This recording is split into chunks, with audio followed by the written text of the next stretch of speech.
Okie doke. Good evening, ladies and gentlemen. Welcome to Liquipedia TV Strategy Hour number 2 with myself, Licky, and with Mr. QXE, Kevin Riley. Thanks for joining us, Kevin. Thanks for having me on the show. No problemo. So today we're going to go through your fabulous Ghost First TVT build. Should throw that up on stream so you can have a peek at the build order there. So first of all, I have to ask, how did you come up with this? Honestly, I don't even remember. I like to spend time just kind of sitting away from the game and thinking about different possible strategies. And I kind of came upon the idea. I was like, well, if Cloaked Banshees are so good against Terran, I wonder how Cloaked Ghosts would do. And then from there, I kind of thought of this Ghost First build and have been developing it over the course of the games, as we'll be seeing shortly. It's very good. The other thing is, I'm sure the viewers will see very soon, is that it is actually more than just a Cloak Ghost. It's just more than a stealth unit. It does a lot of other utility stuff too, with EMP, and perhaps even nuking if you're as good as you are and you can pull off nukes. So, as you can see through the build, it's not a complicated opening. The key bit is the Hidden Ghost Academy, as you'll see. If that gets scouted, the build still works, doesn't it? It's just a bit tougher. Definitely. Yeah, it's you can also win outright with this build, can't you? But don't count on it. It is just a solid opening. Right. Sure. It's not designed to be an all-in. It's designed to be a kind of it's unconventional, particularly since you're getting your gas before your barracks. And if they don't scout the Hidden Ghost Academy, they don't know if you're going for an early factory, straight to Banshees. They don't know really what you're doing, as long as you can kill that SCV before you put down the tech lab. And then from there, that first Marine Ghost, depending on how prepared they are, can be pretty devastating. And then the transition out of it, which we'll see, is most well-refined in the very last game that we're going to show today, actually sets you up for what seems to be a pretty strong mid-game army. It's really good. We'll see. It does make sense later on. So firstly, we're going to hop into our first replay, which is versus Chef Boyardee on Metalopolis, and this is just a basic rundown. So this is what happens when the build works without your opponent scouting it, isn't it? You can, well, you say we're going to have you talk through what's going on here because there's not too much complex stuff, is there? It's pretty good. So when we're ready, we're going to do our awesome countdown sync stuff. Okay, give me 1 sec. This is the 8-minute replay? It is the 8-minute replay, yes. Okay.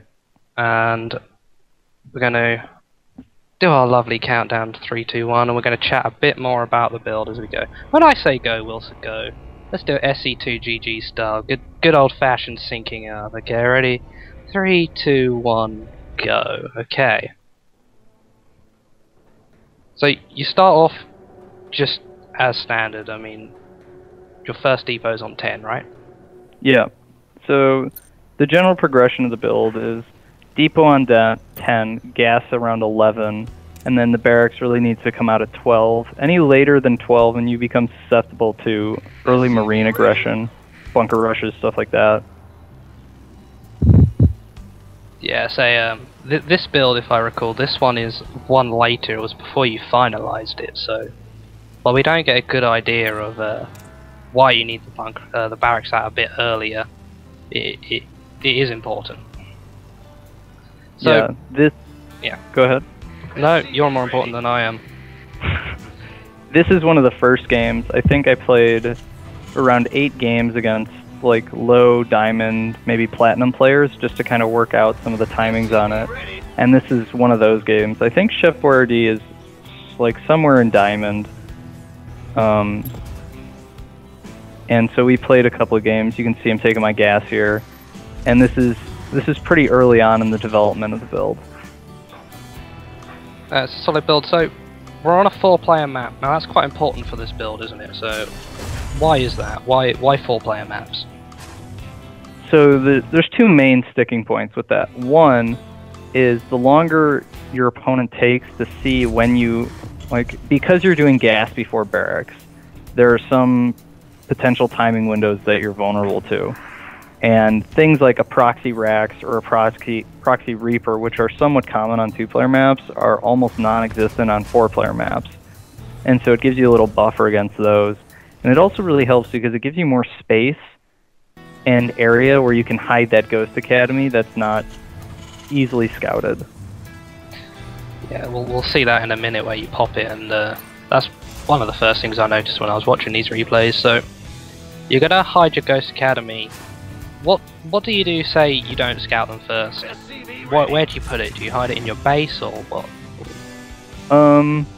So let's say he spawned in any of the other positions. I might just hide it in that main.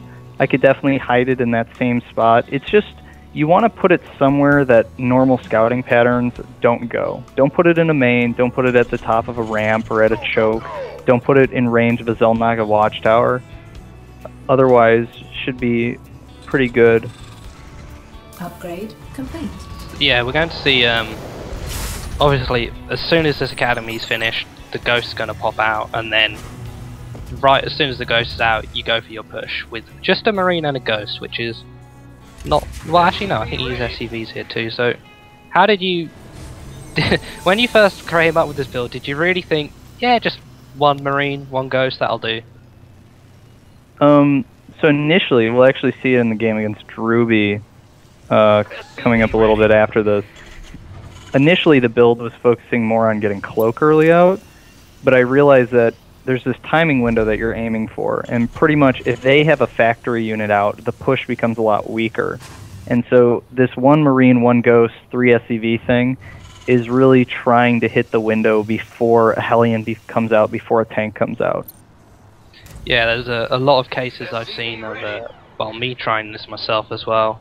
If your Ghost gets there and they've got a tank out, it blows you in the face, and it's not, you've not got much of a chance. But so here's your push, and this is an example of snipe.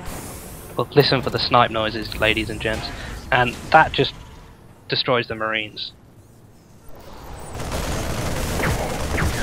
Do you always go for this bunker here in the mineral lines? I mean, what made you decide bunker this game? Mostly because he didn't have any units left. The Ghost isn't super strong against SCVs just because he's surrounded pretty easily, but I know if I get that Ghost in a bunker and I have SCVs repairing it, I can get a lot of kills on those SCVs. So it also protects you against your tank, so your main enemy in this build is the first tank, isn't it? Yeah, the Hellion is somewhat of a threat because Ghosts aren't light, and Ghosts do bonus damage to Hellions. It's really the first tank that creates the most problems.